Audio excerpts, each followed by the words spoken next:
Mesdames, Messieurs, depuis le 31 mai 2021, la zone militaire numéro 5 a déclenché une opération de sécurisation d'envergure pour mieux contrôler la frontière en créant des postes militaires au plus près. L'objectif majeur de cette opération consistait à réaliser les conditions pour un retour en sécurité des populations dans leur territoire d'origine.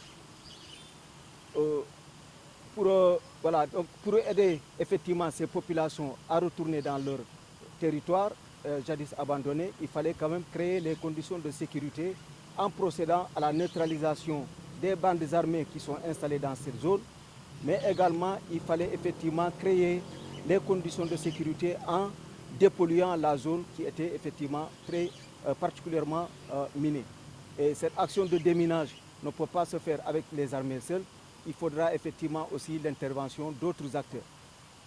Pour rappel, plusieurs exactions ont été perpétrées contre les populations au niveau de cette zone et effectivement les bandes armées par ces actions d'exaction cherchent tout simplement donc, à s'assurer l'exclusivité de l'exploitation des ressources forestières.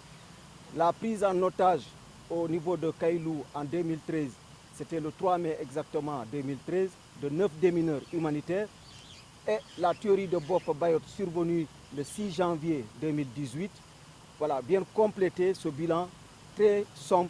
commis, des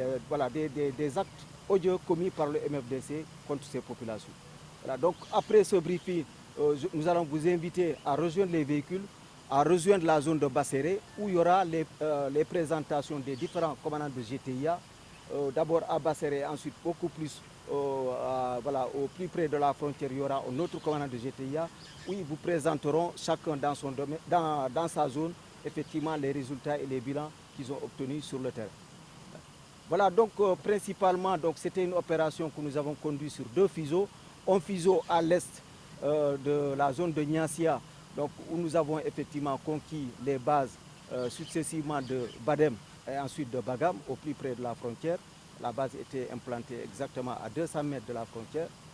avec la République de Guinée-Bissau. Et dans le fuseau ouest plutôt où nous allons, nous avons conquis, après les premiers postes avancés dans la zone de Basséré, nous avons conquis les postes de Elliott, de Djileor, avant d'aller à Aïnga, qui est vraiment un vrai poste avancé, et ensuite pour aller au niveau de Bougnac, la base la plus proche de la frontière.